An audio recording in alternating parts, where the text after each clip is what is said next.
Buenos días, amigos televidentes, gracias por estar nuevamente en su programa Jaime Arellano Nación.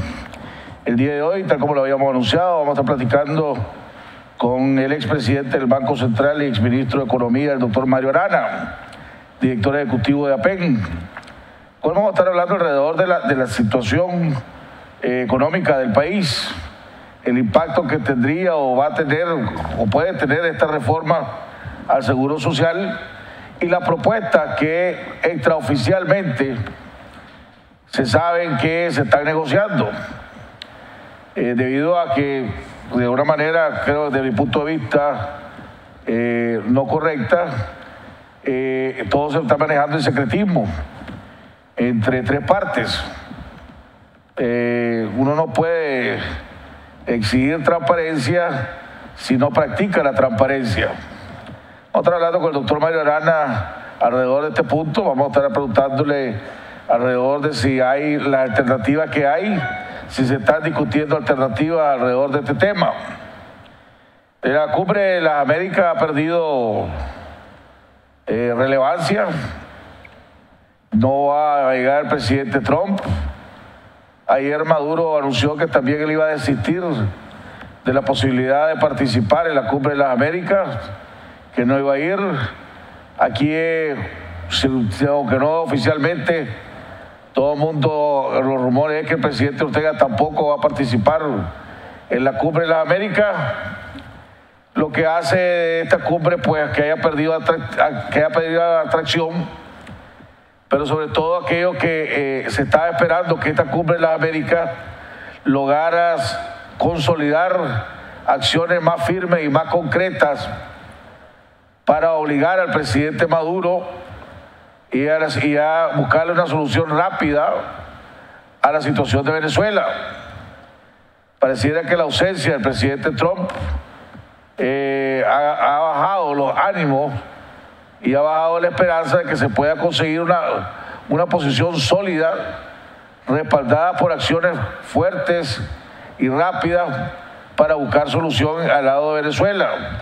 Es lo que más está causando impacto. Aunque ayer el senador Marco Rubio, de la Comisión de Relaciones Exteriores del Senado, en una sesión del Senado, hablaba de la importancia de que los Estados Unidos jugaran su rol en el Cumbre de las Américas, que mandaran bien claro el mensaje a los países latinoamericanos, que mandaran bien claro el mensaje a Venezuela, que mandaran bien claro el mensaje a todos los países latinoamericanos de la importancia de luchar contra la corrupción que ha ido creciendo en los países latinoamericanos, la importancia del fortalecimiento de los procesos democráticos. Inclusive se habla de la posibilidad de que el senador Rubio juegue un papel más activo en esta cumbre de las Américas. No sabemos, a lo mejor a última hora, y no sé si es protocolario o no, que el senador acompañe a la delegación de los Estados Unidos a la cumbre de las Américas. Mientras tanto, aquí en Nicaragua, la noticia, aparte de las especulaciones y los rumores y las propuestas y el rechazo que hay hacia la medida o la propuesta, las supuestas medidas propuestas por el sector, por el gobierno en estas reformas LINS necesarias. El otro tema es el incendio que se está dando en la reserva de Indio Maíz y el mal manejo que para algunos está haciendo el gobierno. Allá se ha convertido en una zona militarizada y habrá que sea una zona militarizada para ayudar a acabar con el incendio y para buscar la verdad de lo que sucedió ahí y lo que está sucediendo ahí, y no para tratar de apañar, de encubrir lo que sucedió ahí y lo que está sucediendo ahí. Tengo unos comentarios al respecto. A ese tengo algo que quisiera compartir con ustedes, que dice: Hombre, quien conoce la reserva de Indio Maíz se queda asombrado al ver las banderas de loras y lapas surcando el cielo. Un escenario difícil de observar en otro sitio. Aquí todavía se aprecia la exuberancia de los ríos cargados de peces y los bosques tupidos donde se hace difícil ver más allá del siguiente árbol. Se escucha el cantar de las aves, el aullido de los congos anunciando su presencia. Es todavía una zona en la que la naturaleza se impone.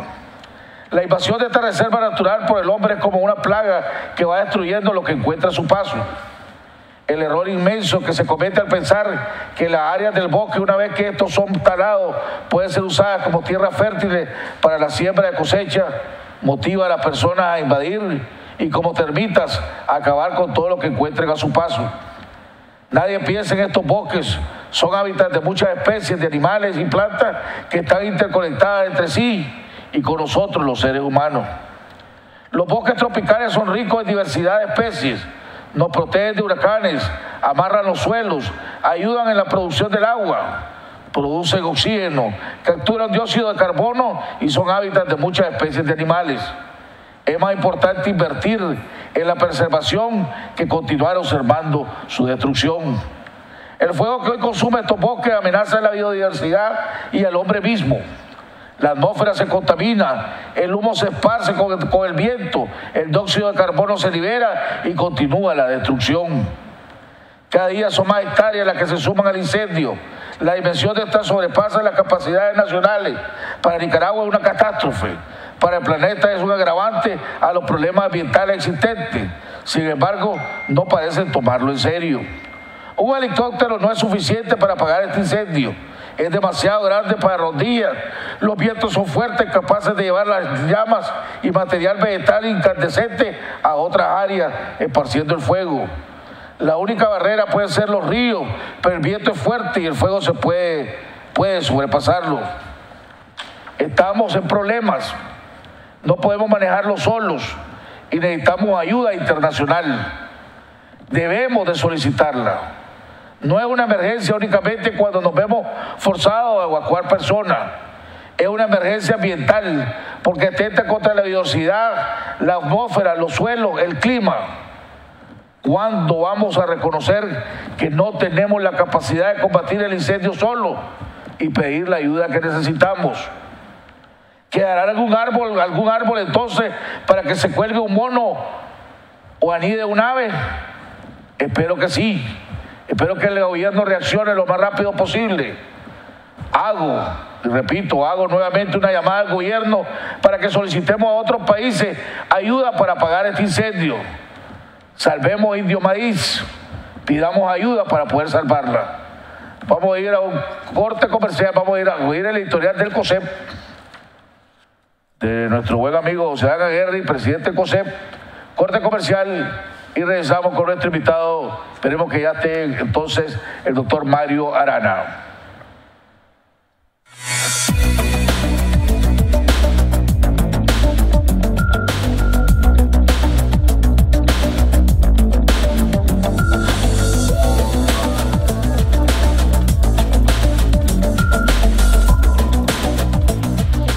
Gracias por acompañarnos. Hace un par de semanas, al referirme a la negociación de salario mínimo, mencionaba que los principales objetivos de COSEP son mantener el empleo formal existente protegiendo el poder adquisitivo de los trabajadores, conservar la sostenibilidad de las empresas y estimular la generación de más fuentes de empleo formal a través del fomento y promoción para la creación de nuevas empresas. Cuando hablamos de proteger el poder adquisitivo, uno de los elementos a tomar en cuenta es el costo de la canasta básica. Sin embargo, a pesar de que año a año este es uno de los temas que más se comentan por moros y cristianos en el marco de la negociación salarial, la mayoría de estos comentarios carecen en su contenido de un riguroso análisis económico. Comparemos canasta con canasta. El primer elemento que debemos destacar es que nuestra canasta básica es la única canasta en la región centroamericana que no está compuesta en su mayoría por alimentos. En el resto de los países, más del 96% de los productos que integran la canasta básica son alimentos, mientras que en Nicaragua este grupo solo alcanza el 43%, 23 productos de 53 son alimentos. Nuestra canasta incorpora, además de alimentos, 11 productos del hogar, 4 tarifas y 15 artículos de vestuario. En segundo lugar, es la canasta básica que tiene el mayor número de productos en toda la región. Costa Rica tiene la canasta, después de la nuestra, que incorpora el mayor número de productos y prácticamente la totalidad, 51 de 52, son alimentos.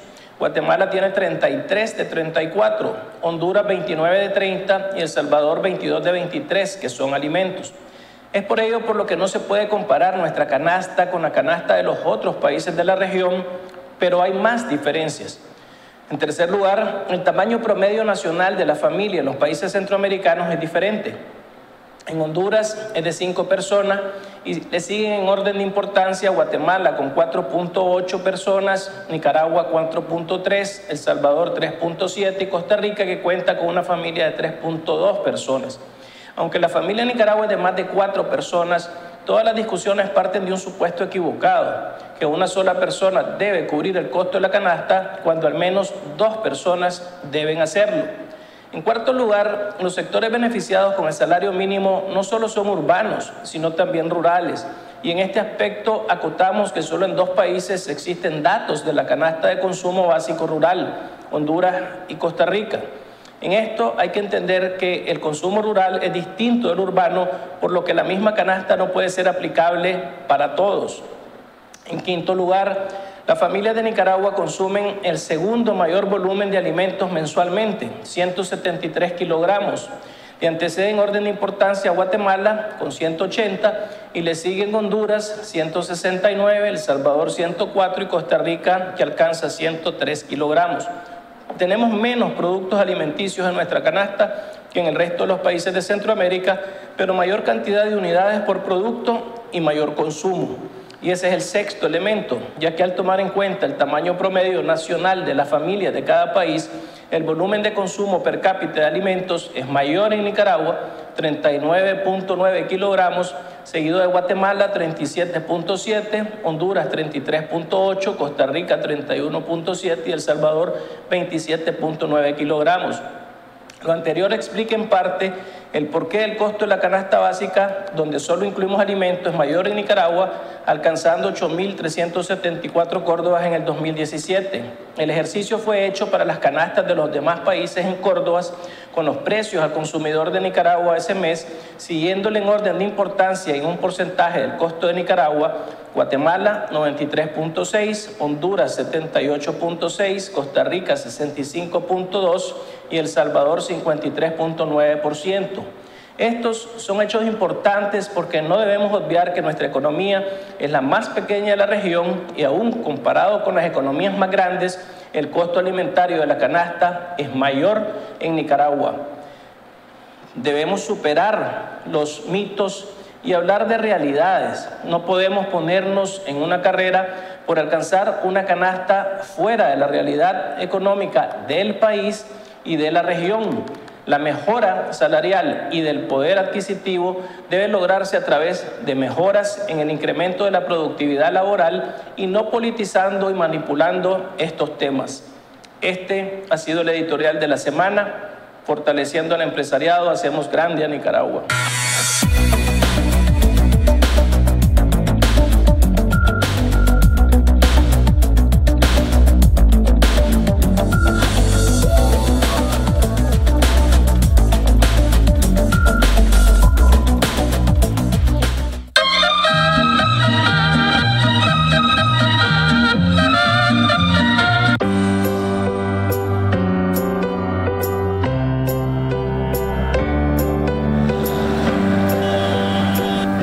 Señorita, bienvenida a Uno Guanacaste. Buenos días. Llenamos el tanque con Super con Dynamax. Póngale 500 córdobas de gasolina Super, por favor. Ok, señorita. Cero marcador, señorita.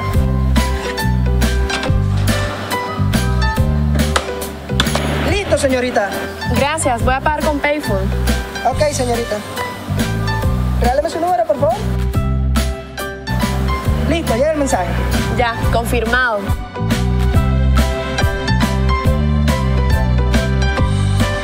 Que me vaya bien, tenga buen día.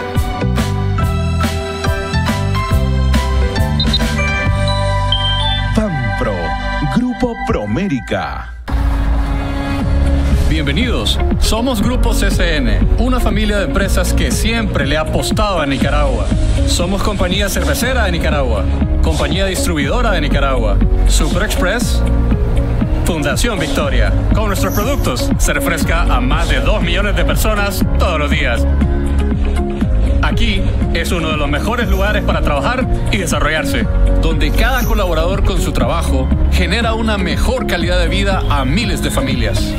Somos un grupo que hace negocios de forma confiable, con más de 16,000 clientes a nivel nacional, porque creemos en nuestra tierra y su gente.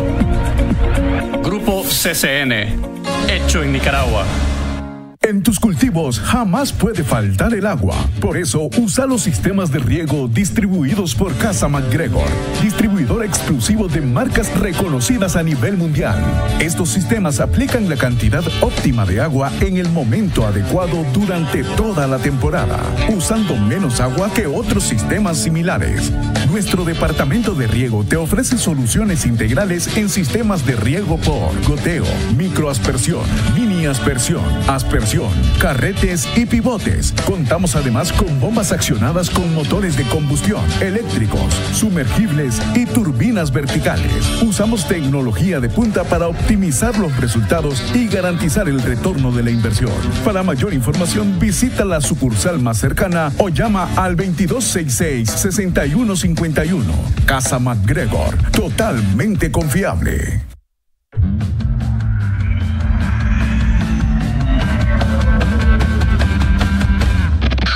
¿Somos? Somos la Universidad Cristiana Autónoma de Nicaragua, con un campus de 38 manzanas de extensión. ¿Qué queremos? Que nuestros estudiantes aprendan guiados por nuestros mediadores digitales. ¿Qué ofrecemos? Ofrecemos continuidad educativa con tecnopedagogía para que su aprendizaje sea fácil y eficiente.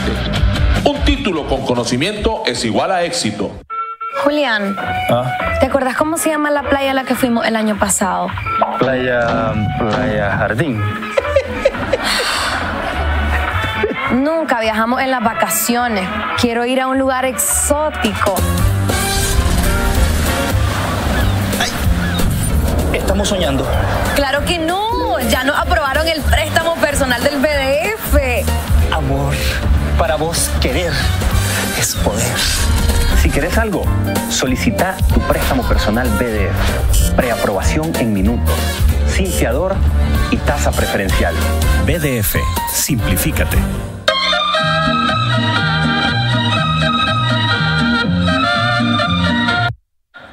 Bueno, amigos televidentes, estamos de regreso en la segunda parte de nuestro programa. Ya está con nosotros nuestro invitado, el doctor Mario Arana, expresidente del Banco Central, exministro de Economía, exministro de Finanzas, director ejecutivo de APEN.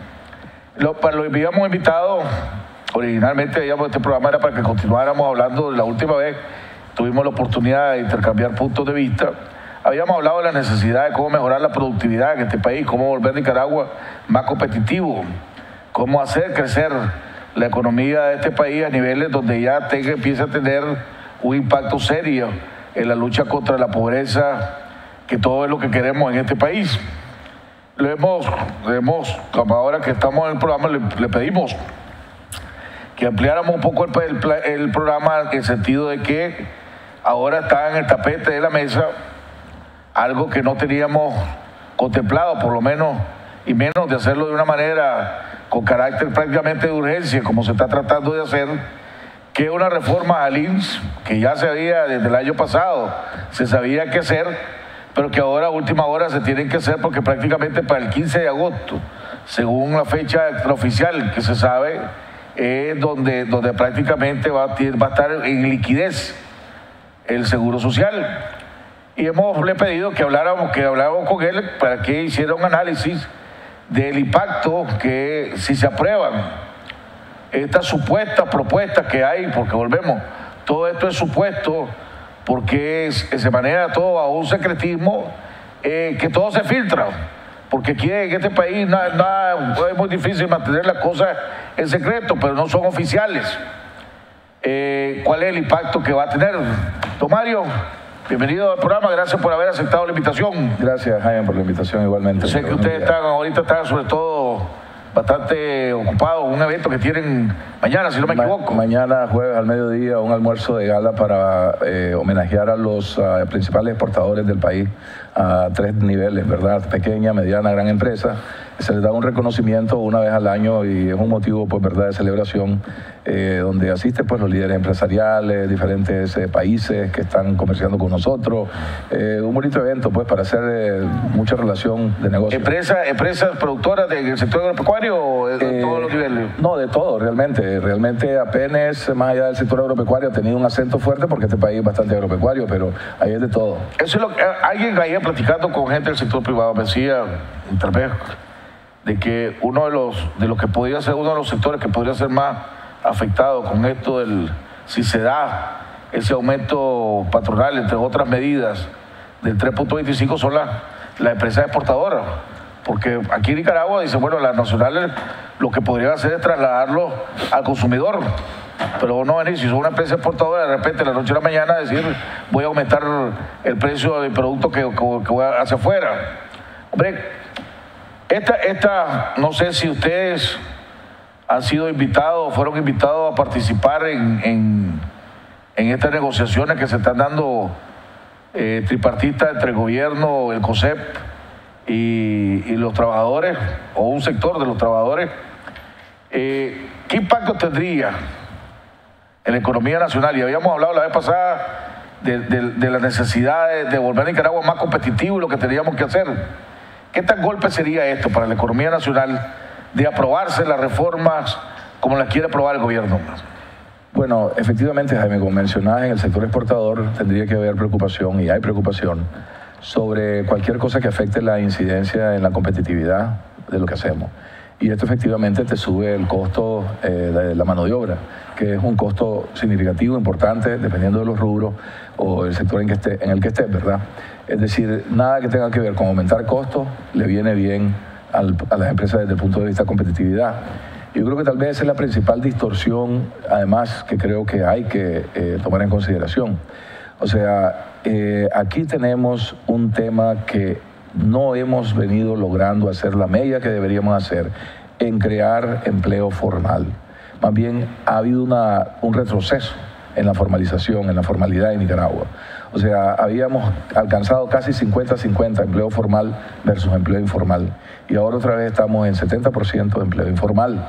Y habría que preguntarse el por qué eso está ocurriendo. Y mi hipótesis es de que hemos distorsionado el mercado laboral. Hemos aumentado la carga social del empleo formal de manera tal que ya eso se ha convertido en un incentivo para la informalidad. O sea, la gente no quiere necesariamente invertir en tener formalización en la mano de obra que utiliza. Por esta razón, a pesar de todos los esfuerzos, las políticas, etcétera, y que ha habido avances, porque sigue creciendo a un cierto ritmo, ¿verdad?, del crecimiento poblacional, una cierta parte pues siempre va al empleo formal. Pero en realidad creo que la carga en Nicaragua es tal de que esto se ha vuelto contrario a realmente, o sea, el deseo de todo país en desarrollo, que es realmente aumentar la formalidad, ¿verdad?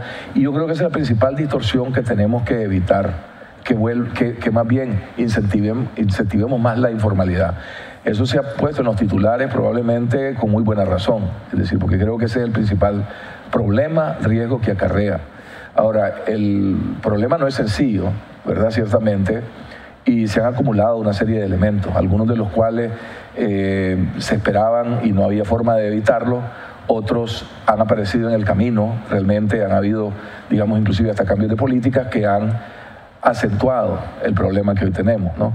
Entonces, yo creo que esto que tenemos enfrente, que es un desafío, porque tenemos que buscar el mejor balance posible, es algo que deberíamos de hacer con cuidado, ¿verdad? Analizando bien las cosas, teniendo la suficiente discusión, ojalá con transparencia y con rendición de cuentas hacia adelante, ¿verdad? Para que no ocurra, digamos, esto de que tenemos que estar a cada rato sentándonos para parchar un problema que es de índole estructural realmente. Nicaragua la tabla de aportación en el INSEE, Nicaragua tiene 19 puntos y algo. El país que más le sigue es Costa Rica, creo que con 14, casi 5 puntos menos, pues si lo redondeas, 5 puntos menos Después creo que es El Salvador o Guatemala con el 12%. Algo por ahí, donde, si no me equivoco, y recuerdo bien, 19, 14 y 12 por ahí más o menos. Y somos también, por el lado de los trabajadores, somos también, sí, ahí sí está mejor los trabajadores, somos los terceros que menos aportan a nivel centroamericano. Pero la diferencia es de 19 a 14, siendo Costa Rica el segundo lugar.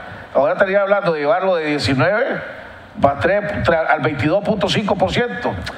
Bueno, mira. Y agregarle los 2% de INATEC, estamos hablando casi del 25% de aportación patronal. Mira, esa cifra del 19% más corresponde a los países desarrollados, verdaderamente. A nivel de la región centroamericana, efectivamente, la contribución en Nicaragua es de las mayores. Estamos hablando de 13.5 en principio el total. El que menos contribuye es Guatemala con 5.5, ¿verdad? Pero 13.5 es El Salvador también y Panamá. 12.2 Costa Rica, 10 República Dominicana, ¿verdad? Honduras 6 de contribución de los empleadores, digamos, ¿verdad? Total, perdón, es decir, de lo cual los empleadores, es decir, en el caso de Nicaragua, tienen la contribución más alta de todo, que es de todos esos países que te mencioné, de todos los países centroamericanos, incluyendo Panamá y Costa Rica, con 10% la contribución del empleador. Pedirle que me ponga la tabla que tuvimos, que sacamos, que estuvimos viendo la vez pasada. Porque estoy hablando de la contribución al Seguro Social, pues nada más, vos estás incluyendo otros sectores también. No, esta es la contribución al sistema de pensiones, ¿verdad? Al sistema de pensiones del Seguro Social. Ahí no estamos incluyendo, entendería yo, la parte de salud, que es adicional y aparte, digamos, ¿verdad? Y entonces por eso es que los números te llegan a más alto. Esto es lo que la tasa de cotización al Seguro Social y de edad de jubilación en Centroamérica, dice. Ahí donde ve Nicaragua el 19%, después Costa Rica el 14.33%, Guatemala el 12.67%, Panamá 11.75%, y Honduras, bueno, Honduras ya lo corregí, eso está malo, la fecha está malo, pero estamos hablando del 19%, y los trabajadores 6.25%, ahora está hablando, la propuesta del gobierno es llevarlo a 22.5% y a 7% lo de los trabajadores. Bueno, no sé si mis datos no necesariamente coinciden, pero creo que tiene que ver con la diferencia de lo que están midiendo. Está hablando lo de la salud y de todo lo que es adicional, ¿verdad? Entonces, no sé si llegamos necesariamente a 19, probablemente estaríamos llegando ahí con estas nuevas medidas que se están planteando. Ahora, el gobierno quiere hacerlo para cuando termine abril. Antes de que termine abril, haber aprobado, ¿verdad? Esta reforma al Seguro Social. Muchos sectores, y la vez pasada lo estábamos comentando fuera de cámara y lo he dicho al aire, por ejemplo, para la zona franca, esto significa $1 millón mensuales más en planilla.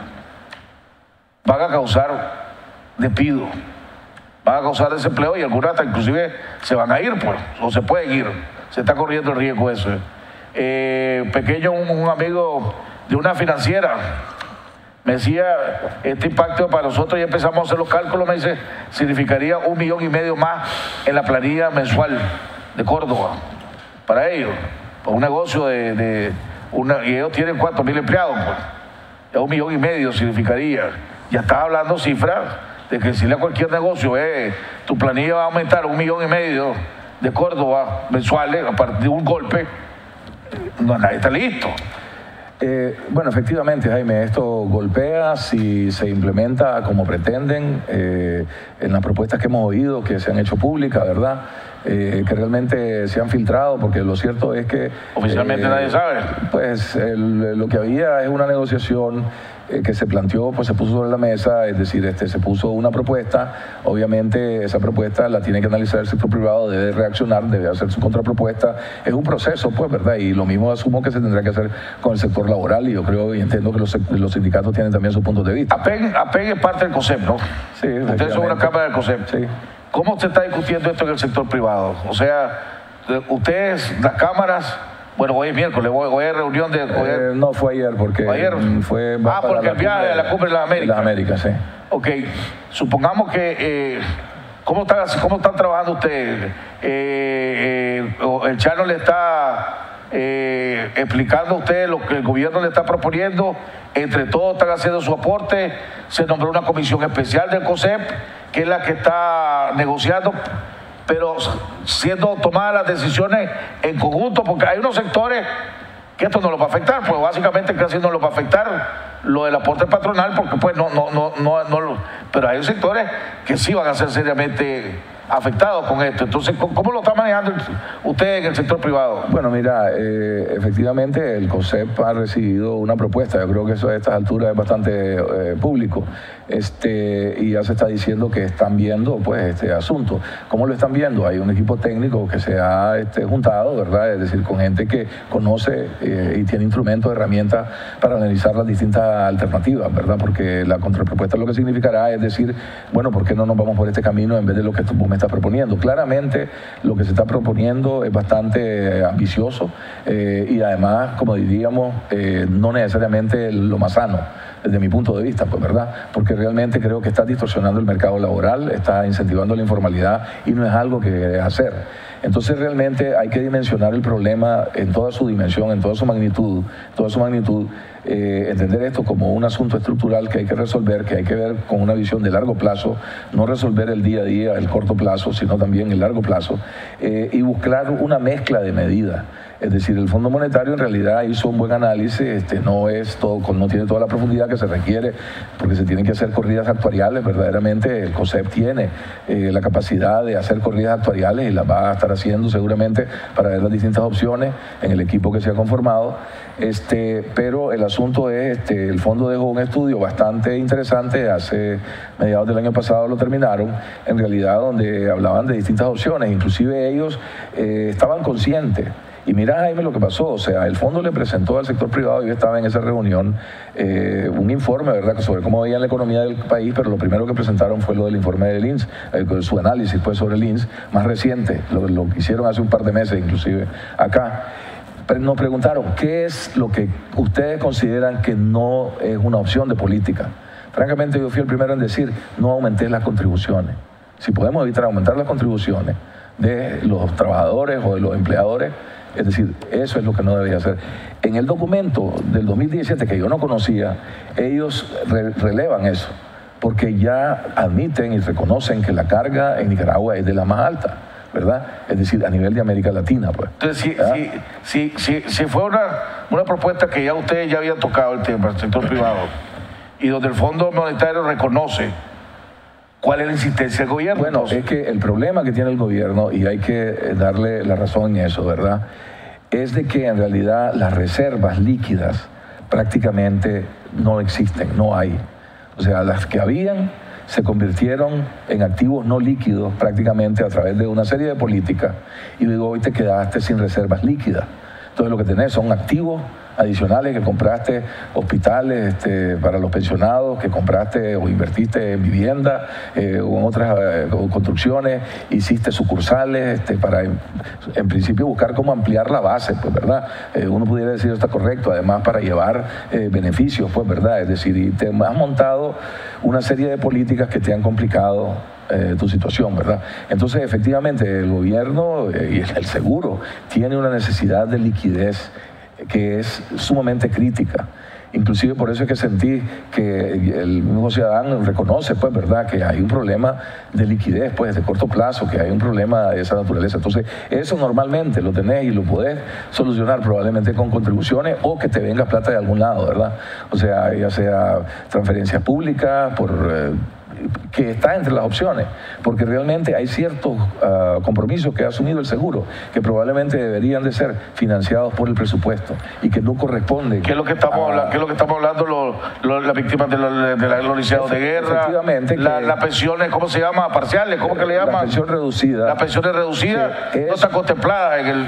Bueno, mira, la pensión reducida es para aquellos que cotizaron entre 250 a 750 semanas, es decir, o sea, se dio esa concesión en su momento momento no se pensó que iban a ser tantos los que tenían derecho a ese beneficio, y ahora estos resultados, parte del problema del por qué la reforma anterior no rindió tanto tiempo, pues, sino que tenemos este problema de ahora, ¿verdad? Es decir, porque resultó que ahora hay como 45.000 pues, de estas pensiones, y se pensaba que iba a ser algo mucho menor, ¿verdad? Y eso podría tender inclusive a crecer.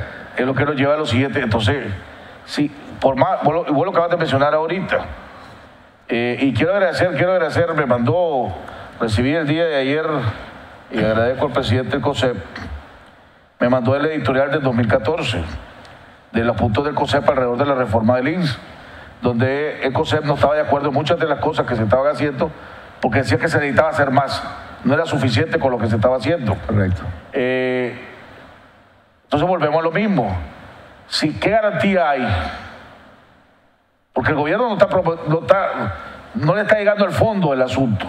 Yo estoy de acuerdo, sí, así es. Si no resolver el problema de los licenciados de guerra, no resolver el problema de los pensionados, de las pensiones reducidas, y lo trasladar al presupuesto, la carga va a estar ahí. El problema va a estar ahí. Sí. Si no reducir los gastos administrativos que tenés del 14 a por lo menos del 7%, la mitad, el problema va a continuar ahí. Si no transparentás cuál es la mora que hay o la carga sobre tus inversiones, el problema va a seguir ahí. Y entonces, en la medida que en el 2014 nos dijeron, esta medida vamos a comprar tiempo hasta el 2030. Y 5 años después estamos en este problema. No, efectivamente, yo creo que tenés que buscar cómo hacer una reforma integral, y tenés que entender que el problema es multidimensional. Hay una serie de elementos, es decir, nosotros conocíamos desde que yo estaba en el gobierno que teníamos un problema en donde realmente nos íbamos a quedar cortos en términos de los ingresos con respecto a los egresos, ¿verdad? Porque iban a haber cada vez más pensionados, ¿verdad? Y menos, en relación proporcional, menos personas que estaban contribuyendo. Somos una población que nos vamos envejeciendo por un lado, ¿verdad? Estamos viviendo más tiempo, y a la misma vez, pues, o sea, tampoco es como que está creciendo el empleo formal de los contribuyentes al seguro. Entonces, de por sí ya teníamos ese problema.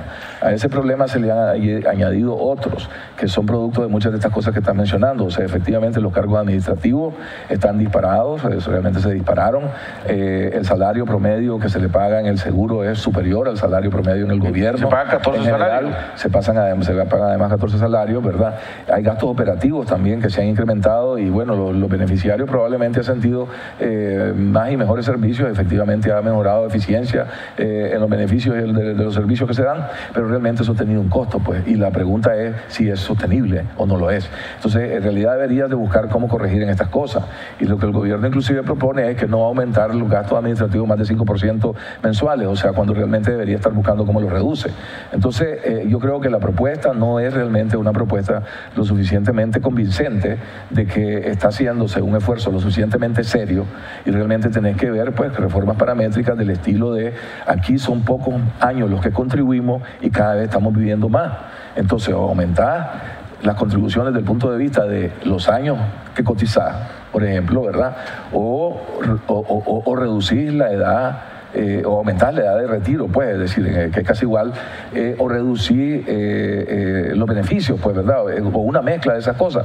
En realidad te tenés que abrir a todas las opciones, y lo que tenés que hacer son corridas actuariales para ver cuáles te rinden más, cuándo te rinden, es decir, y realmente cómo alinear el corto plazo con el mediano y largo plazo y encontrar una solución de fondo. Entonces, no es el momento de seguir o hacer las cosas a la carrera, es el momento de tratar de hacerlas bien. Es decir, probablemente vas a tener que aceptar una contribución en el corto plazo, ¿verdad? Es decir, que habrá que ver de cuánto es. Yo creo que deberíamos de tratar de resolver el problema en el corto plazo, pero realmente tenés que lidiar con el hecho que tus reservas dejaron de ser líquidas y volverlas líquidas.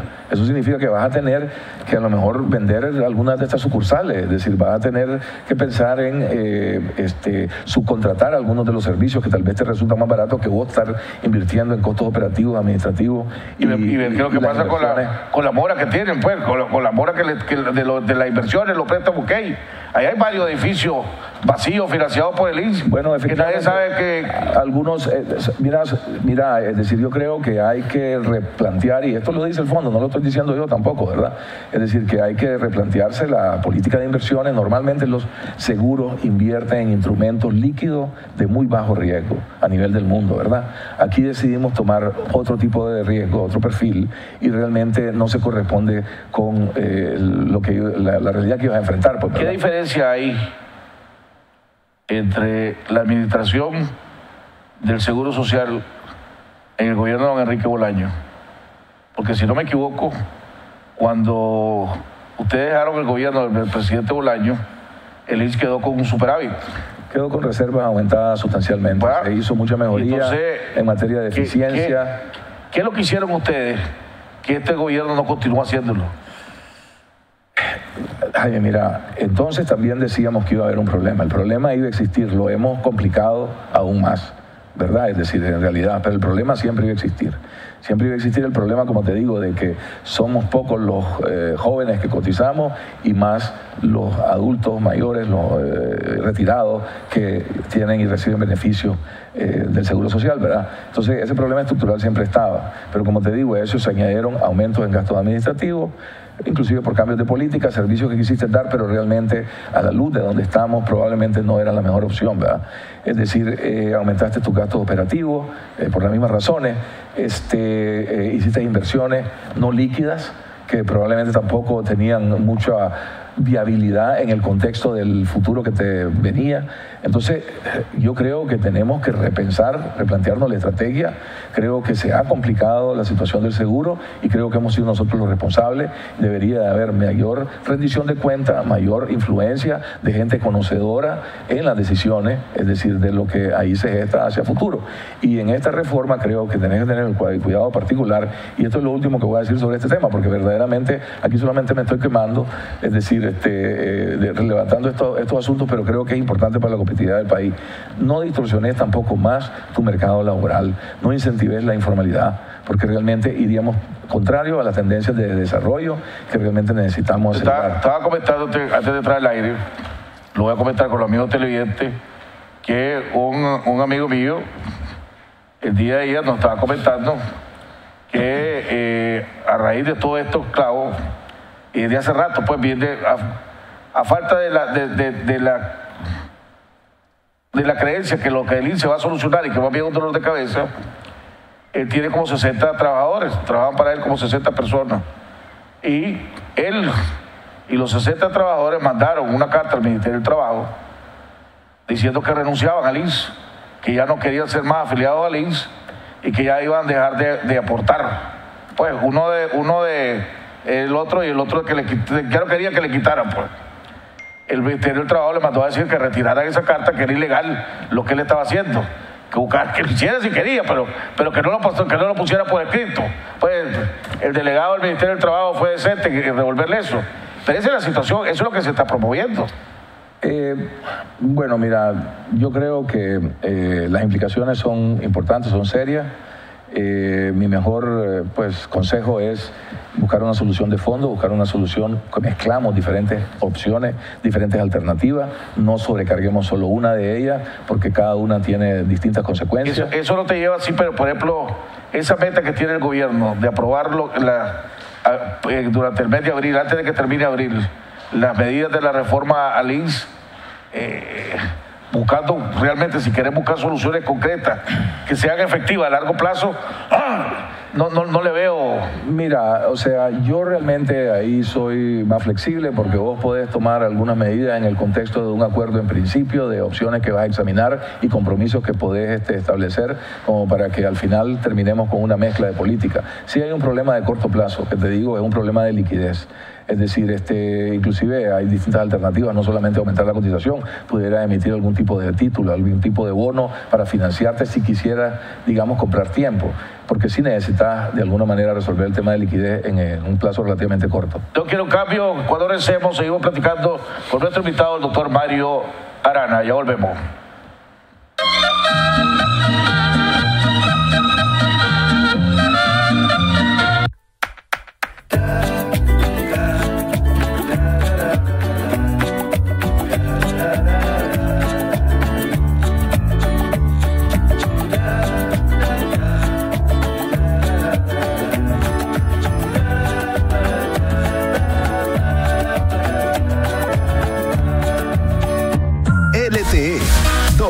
todo pasa. Elegí el internet más rápido. Movistar. Dedicación al servicio para salvaguardar la vida y bienes de nuestros clientes es nuestra misión. Somos expertos en vigilancia electrónica. Instalamos CCTV y oficiales de monitoreo, alarmas de detención de intruso y monitoreo las 24 horas. Instalamos alarmas de detención de incendio, control de acceso y cercas eléctricas. Sistemas profesionales de seguridad SA. Responsabilidad y profesionalismo. Su mejor opción para su protección. Residencial Bolonia de Ticabús, 4 cuadras al sur, Managua. Teléfonos 2266-9778, 2266-8901. ¿Está en búsqueda de clientes para su negocio? Licas en el Exterior News, con publicación impresa y digital, será la pieza que creará confianza a sus clientes, credibilidad y deseo de comprar sus productos y servicios, con más de 150,000 lectores, más de 300,000 visitantes en nuestra página web y más de 6,000 usuarios activos en Facebook, con clasificados anuncios, publireportajes y más, promoviendo Nicaragua y destacando a los empresarios y personalidades nicaragüenses exitosas. Somos una compañía de comunicación brindándote soluciones efectivas y te asistimos con ayuda de mercadeo implementando un plan para tu negocio. Visítanos en Facebook y en nuestra página web www.nicasnews.com. Ahora mismo llámanos al 626-789. La naturaleza enseña con su ejemplo a trabajar por el bien común, a convivir en sociedad, a respetar las leyes naturales y el medio ambiente. Cada miembro de esta comunidad tiene una misión específica: recolectar alimentos, cuidar a los recién nacidos y dar protección al panal contra toda amenaza.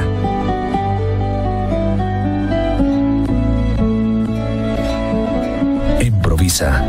Su seguridad asegurada.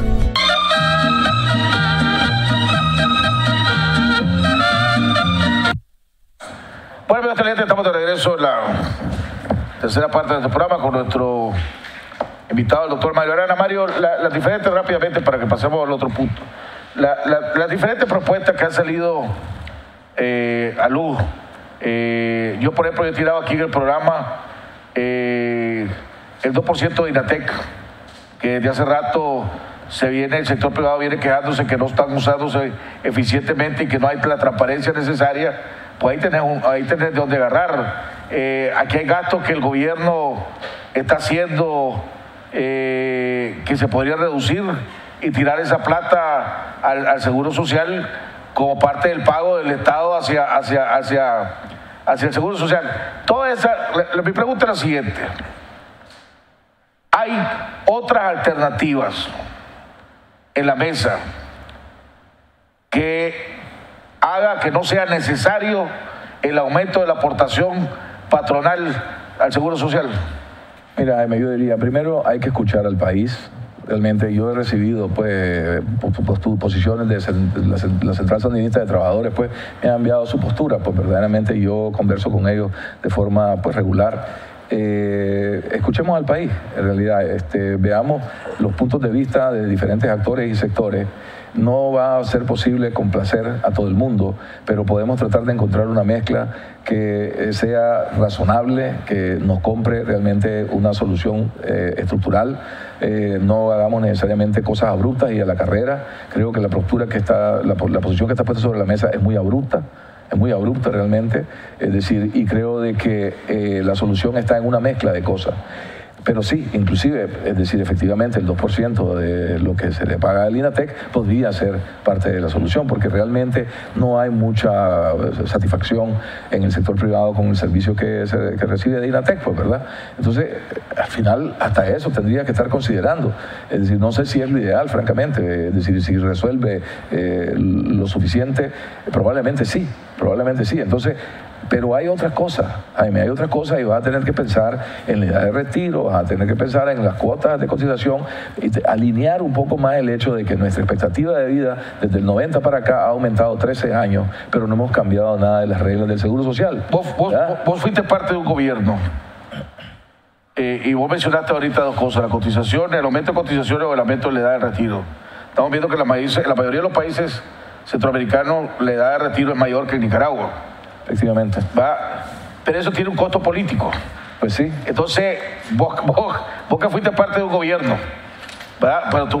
Pero vos veías más números, tanto en economía como en finanzas, como en el Banco Central.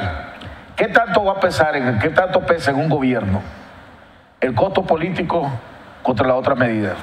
Ay, me pesa, pero vos estás ahí no en concurso de belleza, vos estás ahí para hacer lo correcto por el país, ¿está claro? Y así tratamos de trabajar con don Enrique y creo que le dejamos a Nicaragua un buen legado, ¿verdad? De eso me siento orgulloso y creo de que lo hicimos bien, a pesar de las adversidades que enfrentamos. Pero si te recordás, nosotros reducimos tremendamente la deuda externa por las políticas que implementamos, que mordimos el polvo. Porque cuando nosotros llegamos al gobierno, a nosotros nos dijeron, miren, ustedes tienen un problema serio de corrupción, tienen un problema serio de ingobernabilidad, pues porque dieron todo un retroceso institucional, y tienen un problema serio que no son creíbles en sus políticas macroeconómicas, tienen un alto déficit fiscal.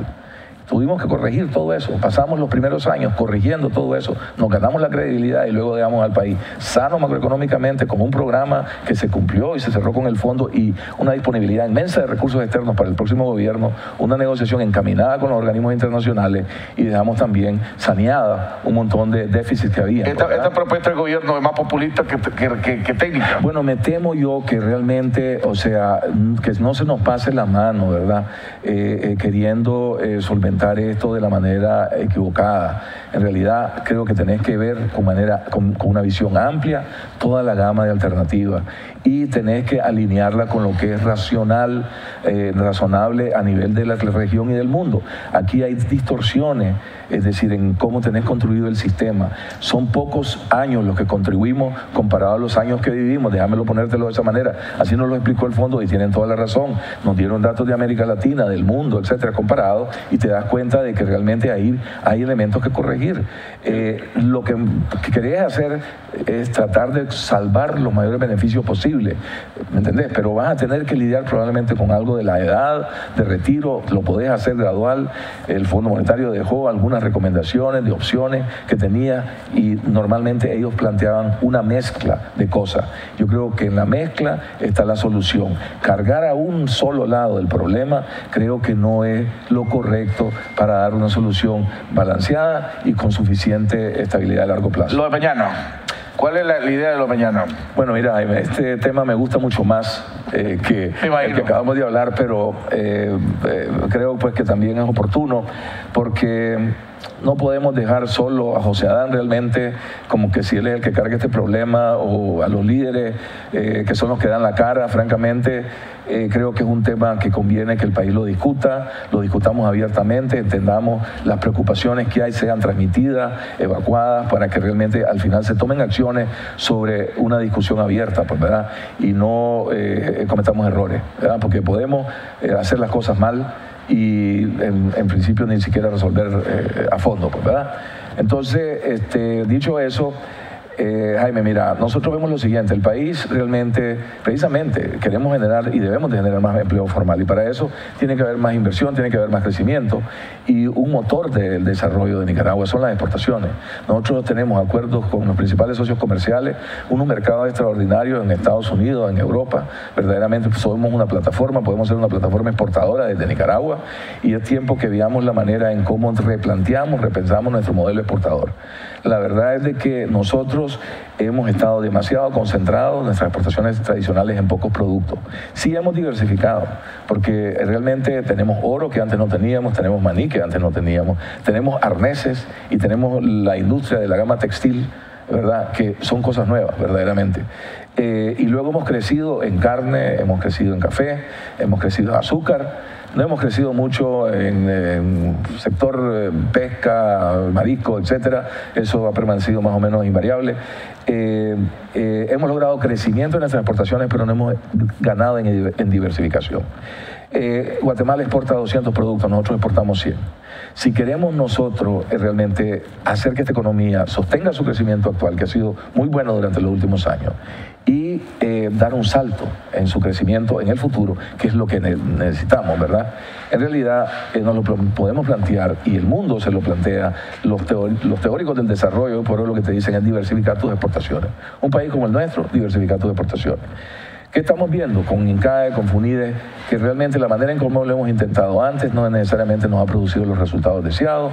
Hemos disparado con escopeta, hemos hecho buenos estudios de oferta exportable, hemos hecho buenos estudios, a veces buenas políticas, pero en realidad no hemos logrado los objetivos. Entonces decimos, probemos un esquema nuevo y prioricemos.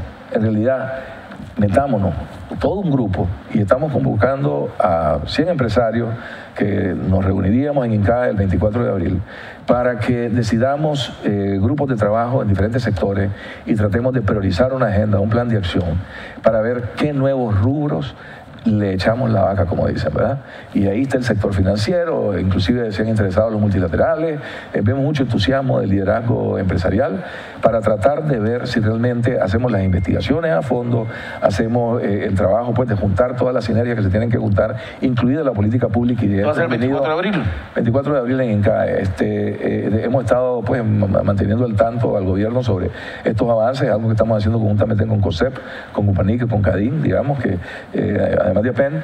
Entonces nos estamos planteando como sector privado en esta etapa ver si podemos identificar nuevos rubros a los cuales le vamos a echar la vaca, verdaderamente entrar con los pioneros, ¿verdad? Y que luego nos sumemos los otros cuando hayamos aprendido todo lo que hay que aprender, pero verdaderamente buscar cómo diversificamos la matriz exportadora, ojalá con un modelo que realmente genere empleo, formar mejor remunerado, y que exploremos los sectores que fueran capaces de hacernos eso. Entonces, el sector privado no se queda sentado, está tratando de ser parte de la solución.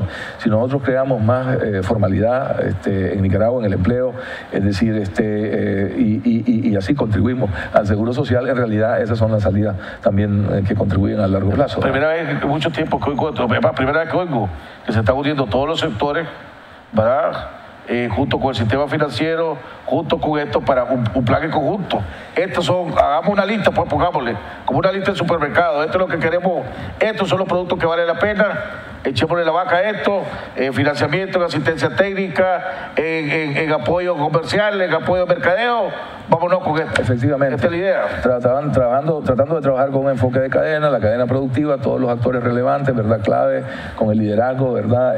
Ahí presente, para ver si vamos realmente dando saltos en la calidad de la matriz exportadora, verdaderamente. Entonces, vamos a hacer este intento. Yo creo que veo suficiente entusiasmo, que creo que vamos a llegar a algún lado. Pero creo que vamos a llegar a algún lado. Es una oportunidad realmente que se nos está prestando, se nos está dando por una serie de circunstancias pues que lo facilitan. Es decir, como te digo, pues es algo que estamos dialogando también con el gobierno, porque ellos son parte, pues, ¿verdad? Eventualmente las políticas públicas las debes y las querés alinear con esto, ¿verdad? Pero es un esfuerzo, pues, ahorita liderado por el sector privado. Lo felicito. Cualquier cosa es interesante para el 24 de abril. ¿Es abierto o es por, bueno, o sea, cerrado? Es por invitación, Estamos tratando, pues, de seleccionar realmente a personas que hemos venido identificando. Hay un consejo asesor realmente que ha estado dando aportes, ¿verdad? Quienes pudieran o deberían de estar ahí en base a lo que están haciendo, en base a las características de su trabajo que tienen. Entonces, es una mezcla, pues, ¿verdad? En ese sentido, por invitación, no quiere decir que los grupos de trabajo van a ser cerrados, realmente van a haber oportunidad y seguramente somos pocos y siempre nos vinculamos y platicamos mucho entre nosotros. Entonces, ahí se van a conformar los grupos realmente eventualmente y va a haber la oportunidad de sumarse, pues, ¿verdad? Bueno. Y mañana, es decir, tenemos la celebración de los exportadores del 2017, ¿verdad? Vamos a conversar sobre este tema, vamos a actualizar a la gente sobre esto realmente, y también decirles cómo APEN piensa ser parte de la solución. Pues, o sea, por ejemplo, tenemos el programa de la Academia de Exportación rejuvenecido, o sea, reinvigorado. De 11 profesores que teníamos, tenemos 70 ahora, tenemos 6 especializaciones, tenemos un diplomado en la UAM de 8 semanas para aquel que quiera nuevecito entrar y ver todo el sistema de exportación de principio a fin, o sea, desde que estudias lo que querés exportar hasta la logística y dónde y cómo lo vas a vender y te lo vas a pagar. Es decir, todo eso lo vamos a estar viendo. Entonces, queremos realmente crear una conversación en el país alrededor de este tema. Hay que hacer un programa. al respecto. Este nos quedó después del 24. Después del 24, ¿cómo nos fue? O antes del 24 para ver qué es lo que viene, ¿no? Para ver lo que está haciendo APEC. Y eso el curso de la UAM está interesante, ¿verdad? Comienza a finales de este mes, sí, para que lo busquen. Bueno, hemos llegado al final del programa. Le agradecemos al doctor Mario Arana. Mañana estaremos platicando con el embajador Bosco Matamoros alrededor de, ¿tendrá algún impacto? ¿Tendrá alguna relevancia ahora en la Cumbre de las Américas? Ahora que no va a asistir ni el presidente Trump, ni Maduro, ni el presidente Ortega. Nos vemos el día de mañana en otro interesante programa aquí en Jaime Arellano en La Nación.